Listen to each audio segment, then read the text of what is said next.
problème de base, selon moi, là, quand on parle de tous les enjeux qui au niveau planétaire, c'est notre consommation. Oh, oui, Donc, tu sais, si on n'éduque pas les gens à devenir des consommateurs responsables, ben, je veux dire, tu passes à côté du bateau.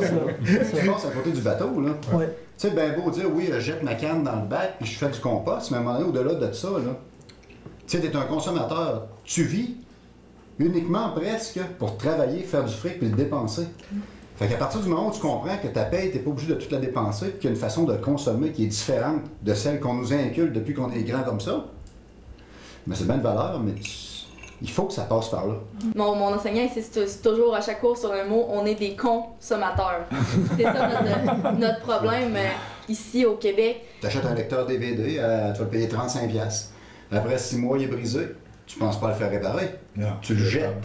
Donc, tu jettes la matière première qui est intacte, qui est encore comme neuve. Il y a une pièce défectueuse. Ça va te coûter plus cher de le faire réparer. Tu le jettes. Puis, il y a pas longtemps, là, quand j'étais jeune, 5-6e année, 4-5 ans, des couturiers, des teinturiers, il y en avait partout. Il y en a plus de ça, t'en cherches. Là. Et on voit que le système, il s'en va là. Il s'en va tout seul. On le laisse aller, il s'en va tout seul là. Hein, je veux dire, alors, qui peut arrêter ça? C'est seulement les gouvernements qui peuvent arrêter ça. Il n'y a pas d'autre monde.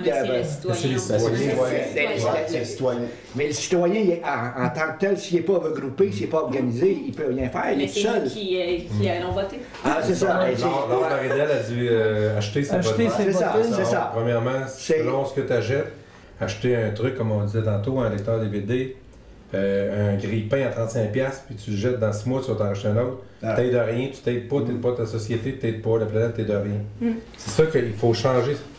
Puis on voit, il y a quand même des initiatives, je trouve, intéressantes actuellement. Entre autres, on parle beaucoup d'achat local. Oui. Hein? Oui. Ça, je pense que c'est vraiment intéressant. C'est intégré dans les municipalités à plusieurs endroits. Ici, en tout cas, dans Port-Neuf-Jean-Cartier. Puis les produits de proximité, les produits de niche. Fait que c'est toutes des choses, je pense, qui nous amènent vers un autre espace. Puis je vais peut-être juste faire un petit lien aussi avec l'action que les citoyens peuvent faire, outre l'achat, achat c'est voter, mais le fait aussi d'utiliser tout son espace d'intervention. Puis ça en fait partie. Puis même au niveau du travail, je me dis, il y a des choses aussi qu'on voit, puis souvent on est complice, au fond, par notre silence. Là, c'est peut-être le temps de sortir du silence puis de commencer à agir. C'est dans la concertation de communication aussi, le message qu'on veut passer aux citoyens. Puis je trouve que c'est majeur on sente une aspiration vers le haut. Il me semble qu'on regarde autour de nous, c'est souvent nivelé vers le bas. Puis là, je pense qu'il faut aspirer vers d'autres choses, aller vers le haut. Puis je pense qu'il y a tellement de beaux défis actuellement, malgré que la situation, c'est sûr, n'est pas rose, mais il faut s'en aller vers une aspiration, puis avoir une harmonisation au niveau de la volonté, s'en aller dans la même direction, ensemble. Moi, je vous dirais qu'on sent que les gens veulent que les choses changent, mais on sent pas que les gens veulent changer les choses. On sait que notre système de santé est boulimique et qu'il y a un problème. On le sait que l'environnement, il y a des problématiques. On sait quoi faire sur bien des choses, mais on dirait qu'on est tous un peu paralysés dans notre quotidien, notre individu, moi, ma famille. On a peur de nos convictions, on a peur de faire des actions. Puis tantôt, ce que tu disais, c'est je pense que l'action, il faut qu'elle se fasse maintenant.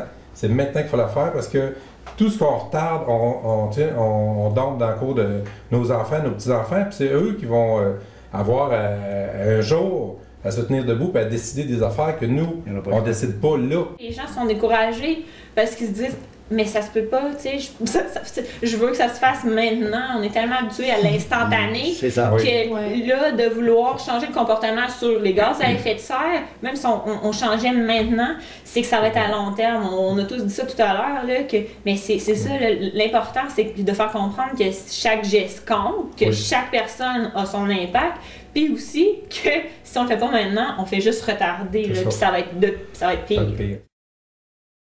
Ça me fait peur, mais en même temps, je trouve ça extraordinaire que la Terre, elle s'adapte. à la présence de l'humain. C'est ça qui... C'est pas, la Terre le problème, c'est l'humain. C'est d'être capable de s'adapter à ces changements-là. Nous, il va falloir s'adapter si c'est de plus en plus chaud. Il va y avoir des mutations parce qu'il y a des gens qui ne pourront plus rester sur le bord de l'eau ou qui sont forts, qui changent. La Terre, elle va s'adapter. C'est ça. Mais nous, pour la planète. C'est ça. Quand on nous dit, bon, tu sais, il faut changer. C'est nous autres qui il faut améliorer la planète. Il faut faire de quoi pour la planète. Il faut faire de quoi pour nous autres, pour l'humain. Exactement. Pour avoir une meilleure qualité de vie aujourd'hui, demain, puis après-demain. C'est ça qu'il faut faire. Quand tu te rends compte que c'est vivant, un arbre, qu'il y a des oiseaux, qu'il y a une grenouille, c'est important. Chaque espèce a un rôle important à jouer. Puis ça, ils n'allument pas trop là-dessus. Puis l'autre jour, à Radio-Canada, ils ont parlé d'une étude qu'il y a eu aux États-Unis, mais ça ressemble beaucoup à nos jeunes aussi. Là. Ils disaient que les jeunes sont capables en moyenne de reconnaître 1000 marques de différents produits, mais pas 10 espèces vivantes qui les entourent. Il faut comprendre ce que c'est le développement durable. Le développement durable, aussi, encore là, on disait qu'on a beaucoup d'informations qui est fausse. Le développement durable, c'est pas 3 % par année, c'est pas ça le développement durable. Le développement durable, c'est s'en aller, s'engager dans des voies d'affaires qui respectent les ressources naturelles, puis qui fait en sorte qu'on ne va pas gruger dans notre capital, qu'on y va dans nos intérêts. Puis c'est ça qui est important, c'est ça le vrai développement durable. C'est juste une question de culture, c'est juste une question d'amener les gens vers une autre pensée d'économie. La vraie économie, c'est quoi l'économie? Économiser. Là, on gaspille. On n'est pas dans l'économie, on est en gaspillage. C'est ça la différence, finalement. Quelqu'un qui veut arrêter de fumer, est-ce qu'il va voir ça comme une privation ou il va voir ça comme une nouvelle vie auquel il va aspirer? Je pense que le défi est là, au fond.